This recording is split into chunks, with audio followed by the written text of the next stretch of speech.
8ኛ አቅራቡሃ ወይም በጥቅምት ቢወጣ ጅንጥ ይመስላል። 9ኛ ቀውስ ይመስላል ህዳር ወይም ቀስተኛ ማለት ነው። 10ኛ ጀሪ ታኅሳስ የፍየል ጠቦት ይመስላል። 11ኛ ደራዊ መግጃ ማየ 12ኛ ሁት የካቲት ሁትዋ ወይም የካቲት አሳ ይመስላል። እነዚህ ኮከቦች ባህሪያት እንግዲህ ከእነዚህ ውስጥ ሶስተኛውን ኮከብ ገውዝ ንፋስ የሚለውን ስለሱ ባህሪያት አንስቼ እነግራቸዋለሁ። አዳምጡ።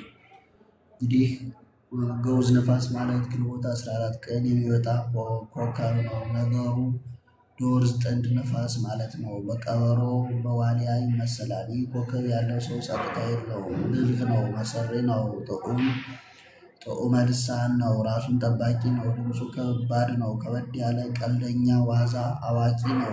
ነገር ሁሉ በቶሎ ይገለጽለታል፣ በልቡ ፍርሃት የለውም፣ ለሰው ነገር ዘሎ መግባት አይወድም፣ ባልንጀራው